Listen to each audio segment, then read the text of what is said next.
Hello everyone, welcome back to Uman academy.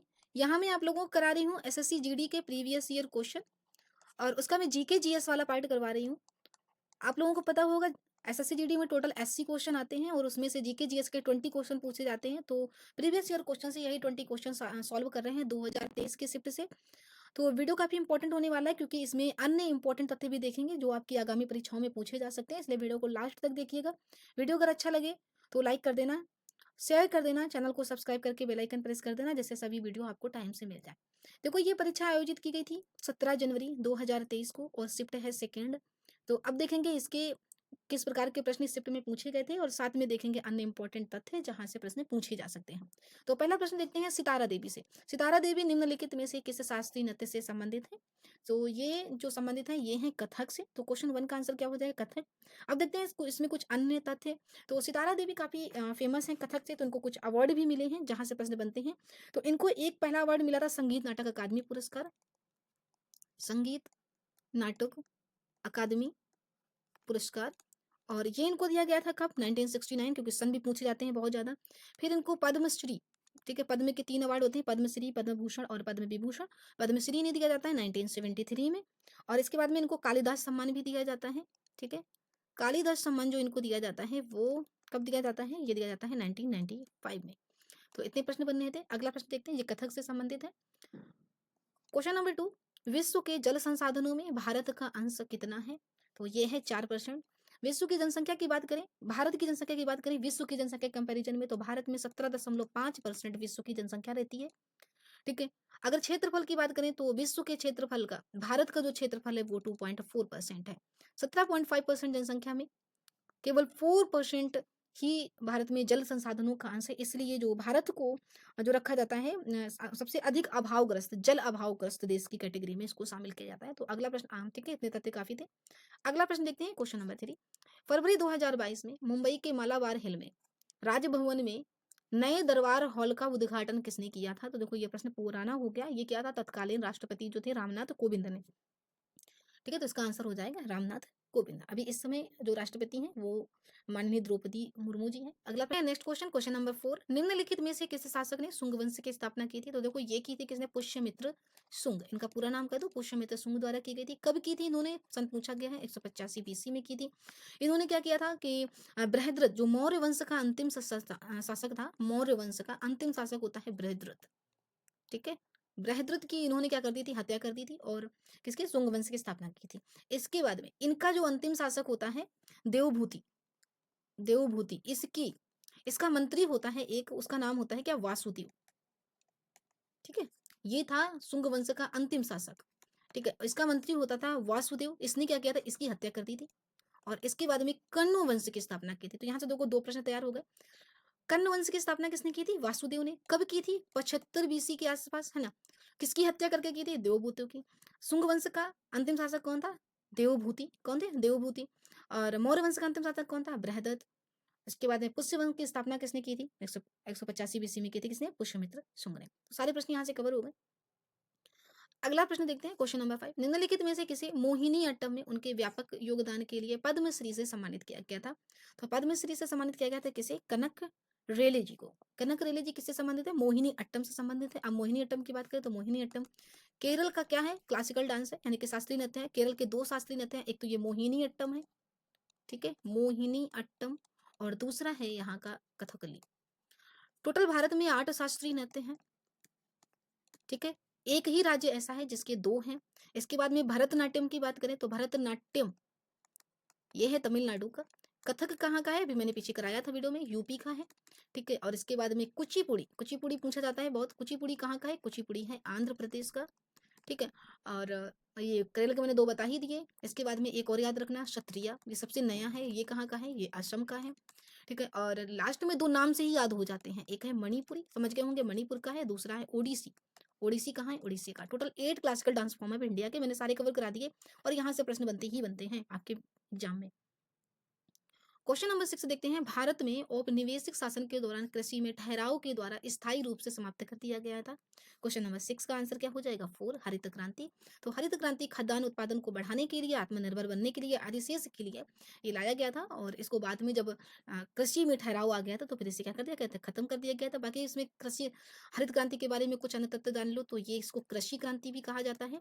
ठीक है, और दूसरी बात, ये कब आया था? ये कब आता है? ये 1960 के अंतिम दशक में आता है, लगभग ये 1966-67 ईस्वी के आसपास आता है। भारत में कृषि हरित क्रांति का जनक जो बोला जाता है, भारत में जनक बोला जाता है हरित क्रांति का, एमएस स्वामीनाथन को। ठीक है, अब विश्व की बात करें कि विश्व में किसको बोला जाता है, तो नॉर्मन बोरलॉग को बोला जाता है। मेक्सिको से हरित क्रांति की शुरू होती है विश्व में। और भारत में हरित क्रांति की बात करें तो पंजाब, हरियाणा और वेस्टर्न यूपी वाले क्षेत्र से शुरू की जाती है। इसमें एचवाईवी बीजों का उपयोग किया जाता है। क्वेश्चन नंबर 7 देखते हैं, नवंबर 2022 की स्थिति के अनुसार बसवराज बोम्मई भारत के किस राज्य के मुख्यमंत्री हैं? तो ये थे कहाँ के? ये थे कर्नाटका के। और अब कर्नाटका के कौन हैं?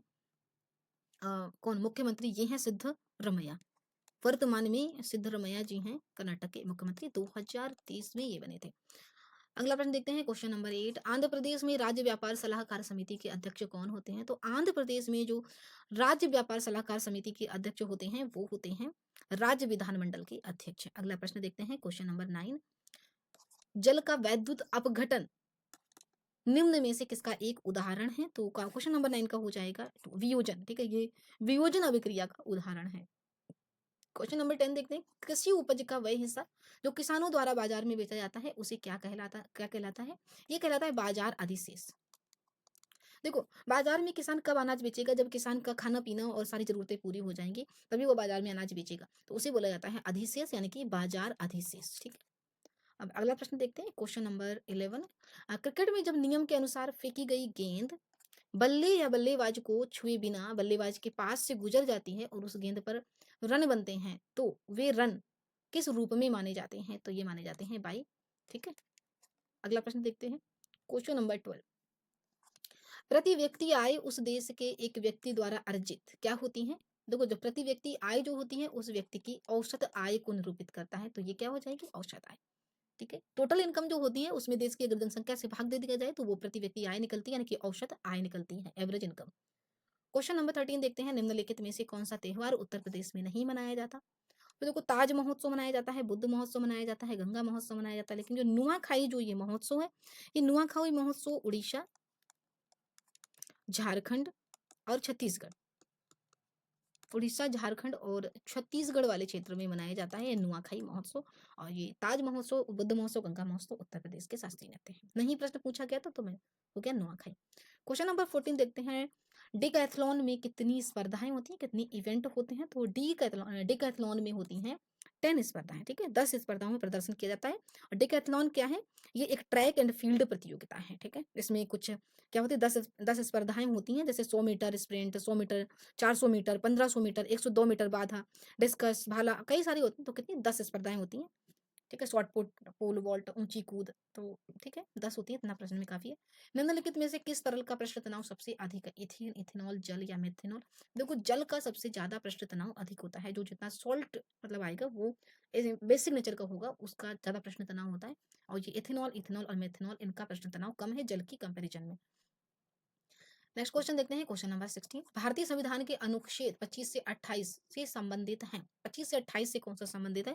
तो देखो, अगर भारत के संविधान का जो मौलिक अधिकार की बात करते हैं, तो सबसे पहले मौलिक अधिकार लिए कहाँ से गए? ये देखो, मौलिक अधिकार की बात कर रहे हैं। ये जो पूछा गया है प्रश्न, ये मौलिक अधिकार से है। मौलिक अधिकार दिए किसमें है? मौलिक अधिकार दिए हैं भाग 4 में। ठीक है, भाग 3 में, सॉरी, मौलिक अधिकार कहाँ दिए हैं? भाग 3 में दिए हैं। कितने प्रकार के मौलिक अधिकार है? तो ये 6 प्रकार के हैं। कितने? 6 प्रकार के मौलिक अधिकार हैं। और 25 से 28 जो है ये किससे संबंधित है? ये संबंधित है धर्म की स्वतंत्रता से। ये 25 से 28 है। और इसके बाद में अगर सभी मौलिक अधिकारों की बात करें तो पहला कौन सा है? समानता का अधिकार। समानता का अधिकार और समानता का अधिकार किस आर्टिकल से किस आर्टिकल तक है? ये आर्टिकल 14 से लेकर आर्टिकल 18 तक है और इसमें ये भी पूछा पूछा गया है कि इसमें कितने आर्टिकल है, टोटल 5 आर्टिकल है। क्वेश्चन नंबर 2 की इसमें अगर दूसरी बात करें, दूसरा कौन-सा? स्वतंत्रता का अधिकार, है ना? स्वतंत्रता का अधिकार। स्वतंत्रता का अधिकार जो है वो है आर्टिकल 19 से लेकर के आर्टिकल 22 तक, इसमें टोटल 4 आर्टिकल है। नेक्स्ट है शोषण के विरुद्ध अधिकार, ये वाला शोषण से विरुद्ध अधिकार और इसमें अगर आर्टिकल की बात करें तो ये है आर्टिकल 23 और 24। 23 आर्टिकल कौन-सा है? बंधुआ मजदूरी और जो बाल श्रम है और 24 में क्या है? 6 से 14 वर्ष तक के बच्चों को जोखिमपूर्ण कार्यों में नहीं लगा सकते हो। नेक्स्ट है कौन-सा? धर्म और स्वतंत्रता का अधिकार, यही है 25 से 28 तक, 24 तक हो गया। नेक्स्ट है सांस्कृतिक और शैक्षिक अधिकार, ये कौन-सा है? ये अब तक 28 तक हो गया, तो ये हो जाएगा 29 से 30 और संवैधानिक उपचारों का अधिकार ये हो जाएगा आर्टिकल 32। तो टोटल जो इसमें आर्टिकल हैं ये हैं 12 से 35 तक। 36 से 51 फिर हो जाते हैं कौन से? डीपीएसपी हो जाते हैं, ठीक है? राज्य के नीति निर्देशक तत्व। नेक्स्ट प्रश्न देखते हैं, क्वेश्चन नंबर 17। निम्नलिखित में से कौन-सी भारतीय रेलवे ट्रैक की एक श्रेणी नहीं है? तो भारतीय रेलवे ट्रैक की जो श्रेणी है वो नहीं है कौन-सी? क्वेश्चन नंबर 17 का आंसर हो जाएगा 3। ठीक है? तो 4 प्रकार के रेलवे गेज हैं भारत में, 4 प्रकार के रेलवे गेज हैं, ठीक है? कौन-कौन से? एक है ब्रॉड गेज, एक है ब्रॉड गेज, दूसरा कौन-सा है? मेट्रो गेज, मेट्रो गेज और तीसरा कौन-सा है? कौन-सा? नैरो, नैरो गेज और एक है कौन-सा? Standard gauge, standard, standard gauge. अब ज़रा देखो ज़रा, ब्रॉड गेज है, यस ब्रॉड गेज है, मीटर गेज, देखो ब्रॉड गेज भी है, मीटर नहीं है, ये मेट्रो गेज है। इसके बाद में नैरो गेज और ये फुट गेज वाला कॉन्सेप्ट नहीं, यहाँ पर आ जाएगा स्टैंडर्ड गेज। 4 प्रकार के गेज होते हैं, तो यहाँ से भी अगर प्रश्न आएगा आपका बन जाएगा। नेक्स्ट क्वेश्चन देखते हैं, क्वेश्चन नंबर 18। फरवरी किस फरवरी में महात्मा गांधी ने असहयोग आंदोलन को वापस लेने का फैसला लिया था? तो ये लिया था इन्होंने 1922 में। एक्चुअल में होता क्या है कि 4 या 5 फरवरी दोनों डेट पूछी जाती हैं। 1922 में किसान आराम से जा रहे थे, आंदोलन कर रहे थे और इसके बीच में क्या हुआ? पुलिस कर्मी इन पर पहले हमला बोल देते हैं और बाद में ये सभी किसान गुस्सा करके 22 पुलिस कर्मियों को चौरी चौरा, यूपी में एक स्थान है गोरखपुर के पास, चौरी चौरा में क्या करते हैं? 22 पुलिस कर्मियों को पकड़ करके और जेल में बंद कर देते हैं, आग लगा देते हैं, जिससे 22 पुलिस कर्मियों की लगभग मौत हो जाती है, ठीक है? और इससे बाद में महात्मा गांधी आहत होते हैं और जो असहयोग आंदोलन चल रहा था 1920 में किया गया था, 1922 में उसे क्या कर लिया जाता है? वापस कर लिया जाता है। तो फरवरी 1922 आंसर क्या हो जाएगा? फरवरी 1922 ये आंसर हो जाएगा। नेक्स्ट क्वेश्चन देखते हैं, क्वेश्चन नंबर 19, इस वीडियो का सेकंड लास्ट क्वेश्चन। निम्नलिखित में से कौन जून 2022 में आजमगढ़ निर्वाचन क्षेत्र से उत्तर प्रदेश से धर्मेंद्र यादव को पराजित करके सांसद बने थे? देखो ये प्रश्न उस समय करंट का क्वेश्चन था, इसलिए पूछा गया था। अब ये प्रश्न नहीं पूछा गया। ये थे दिनेश लाल यादव, इनको और किस नाम से जाना जाता है? निरहुआ के नाम से, है ना? निरहुआ, जो भी जैसे लिखे निरहुआ। ठीक है, नेक्स्ट प्रश्न देखते हैं, क्वेश्चन नंबर 20। भारत में बेरोजगारी की माप किसके द्वारा निर्धारित विधियों पर की जाती है? तो भारत में जो बेरोजगारी के मेजरमेंट किया जाता है वो किया जाता है नेशनल सैंपल सर्वे ऑर्गेनाइजेशन, है ना? बड़ा कठिन लग रहा होगा, NSSO, आप सरल लग रहा होगा, यही लिखा हुआ हमेशा मिलता था। नेशनल सैंपल सर्वे ऑर्गेनाइजेशन, अगर इसकी बात करें तो इसको हिंदी में बोलते हैं राष्ट्रीय।